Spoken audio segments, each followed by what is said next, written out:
And they gave you Social Security cards, said not to be used for identification, the Social Security number right on the card, right? And through Social Security, they started deducting money out of your paycheck.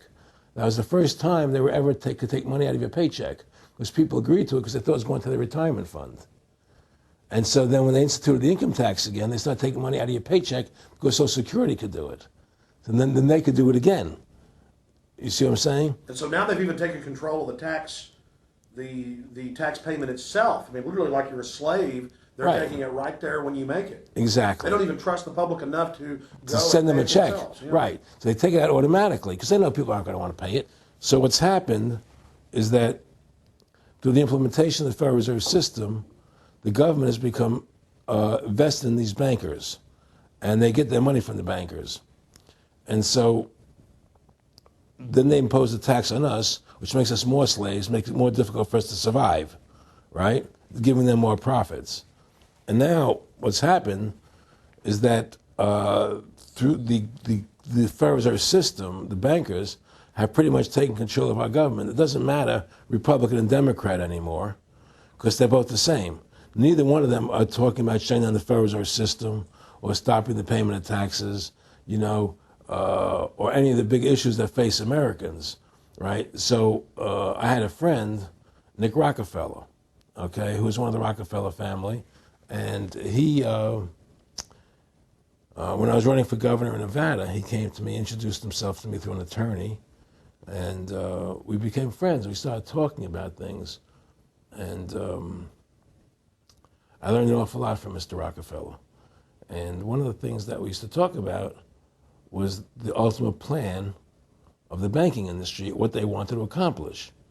And the goals of the banking industry, not just the Federal Reserve System, but the private banks in Germany and England, all over Italy, all over the world, they all work together. They're all central banks, and they're all part of the Communist Manifesto. Central banking is one of the major planks of the Communist Manifesto. We talk about America being a capitalistic country, but yet at the same time we have a central bank that plans everything for us, right? And the graduated income tax is another plank of the Communist Manifesto, right? So right there you have two major planks of the Communist Manifesto that have been brought in because of the Federal Reserve System, okay? So the ultimate goal that these people have in mind is the goal to create a one-world government run by the banking industry, run by the bankers, and they're doing it in sections. The European currency, the euro, and the European Constitution is one part of it. Now they're trying to do it in America with the North American Union, right? And they want to create a new currency called the Amero, right? And the whole agenda is to create a one-world government where everybody has an RFID chip implanted in them. All money is to be in those chips, right? There'll be no more cash. And this is giving me straight from Rockefeller himself. This is what they want to accomplish. And all money will be in your chips. And so instead of having cash, anytime you have money in your chip, they can take out whatever they want to take out whenever they want to. If they say you owe us this much money in taxes, they just deduct it out of your chip digitally. Total control. Total control. And if you're like me or you, and you're protesting what they're doing, they can just turn off your chip. And you have nothing. You can't buy food. You can't do anything. It's total control of the people. And that chip's connected to a database that has your purchasing records, what you do, what Everything. you sell. Everything is in there, And so they want a one-world government controlled by them, everybody being chipped, all your money in those chips, and they control the chips, and they control people. And you become a slave. You become a serf to these people. That's their goal. That's their intentions. More than a decade ago, I began getting secret government documents, and we published them, where the feds were training the local police and the military that gun owners, conservatives, people that made frequent references to the U.S. Constitution were terrorists. That's a quote. But in 2009, it broke into the national media when we received the secret MIAC report from a state police officer and that was in the state of Missouri, but the feds had written it, demonizing Ron Paul, people that wanted to end the Federal Reserve, people that wanted liberty and freedom. And now more secret reports have been released, like the Department of Homeland Security report, which the feds admit they wrote, that says returning veterans are the number one terror threat in America, that gun owners are part of that number one threat, that people buying ammo are the number one threat. Think about this. You have these private bankers overthrowing the United States, and they're secretly training the police that gun owners and patriots and veterans are the number one threat.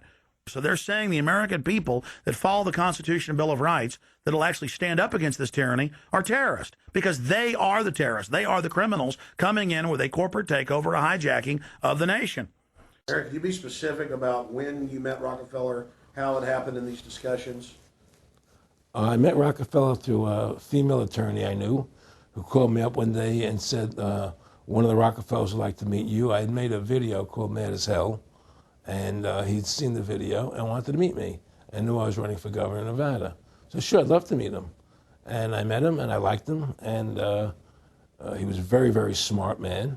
And we used to talk and share ideas and thoughts. And he's the one who told me 11 months before 9/11 ever happened that there was going to be an event. Never told him what the event was going to be, but there was going to be an event, and out of that event, we were going to invade Afghanistan to run pipelines from the Caspian Sea. We were going to invade Iraq, to take over the oil fields, establish a base in the Middle East, and make it all part of the New World Order. And we'd go after Chavez in Venezuela. And sure enough, later, 9/11 happened, and I remember he was telling me how you're going to see soldiers looking in caves for people in Afghanistan and Pakistan and all these places. And there's going to be this war on terror, which is no real enemy. And the whole thing is a giant hoax, but it's a way for the government to take over the American people. He told you it was going to be a hoax. Oh, yeah. Oh, yeah. There's no question. He says, there's going to be war on terror. And he's just laughing. There's no, who are we fighting? I mean, why do you think 9/11 happened and then nothing's happened since then? Do you think that our security is so great here that these people who pulled off 9/11, who were able to, can't knock down another plane? Come on, it's ridiculous. 9/11 was done by people in our own government and our own banking system to perpetuate the fear of the American people into subordinating themselves to anything the government wants them to do. That's what it's about, and to create this war, this endless war on terror. And that's why and that was the first lie. And the next lie was going into Iraq, to get Saddam Hussein out with his weapons of mass destruction. That was the next lie. Now, specifically, this was a little over 6 years ago. This was 11 months before 9/11. Yeah. And Nick Rockefeller, who's a lawyer, he's become your friend over the previous years, and he's saying to you that there's going to be this big event, and then out of that we're going to have a war on terror, and it's just going to go on and on. Right, an endless war on terror without any real enemy. That you can never define a winner. And did he say that it's going to be perfect because you can't define an enemy? It just goes on Yeah, and on? because you can't define a winner. There's no one to beat, so it goes on and on forever. And they can do whatever they want. They scared the hell out of the American public. Look, this whole war on terror is a fraud. It's a farce. It's very difficult to say it out loud because people are intimidated against saying it. Because if you say it, they want to make you into a nutcase. But the truth has to come out. That's why I'm doing this interview. The fact of the matter happens to be that the whole war on terror is a fraud. It's a farce. Yeah, there's a war going on in Iraq because we invaded Iraq. And people over there fighting, But the war on terror, that's a joke, And until we discover what really happened on 9/11 and who was responsible for 9/11, because that's where the war on terror emanates from. That's where it comes from. It was 9/11 that allowed this war on terror to begin. And until we get to the bottom root of 9/11, the truth of 9/11, we'll never know about the war on terror. Aaron, you said that he was, and I think it's important, and I know this about the Rockefellers from Dr. Dennis Cuddy and many others who literally, you'll be 20 years old in a lunch line at college, and no, it was David Rockefeller.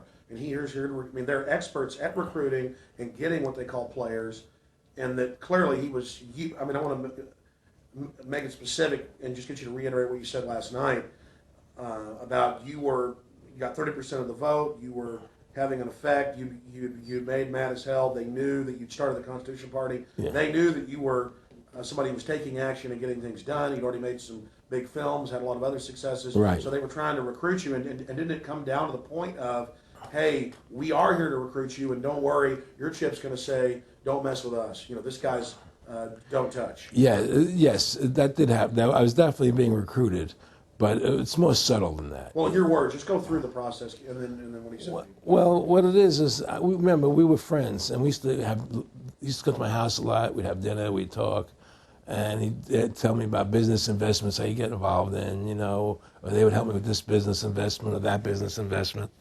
And was I interested in joining the council?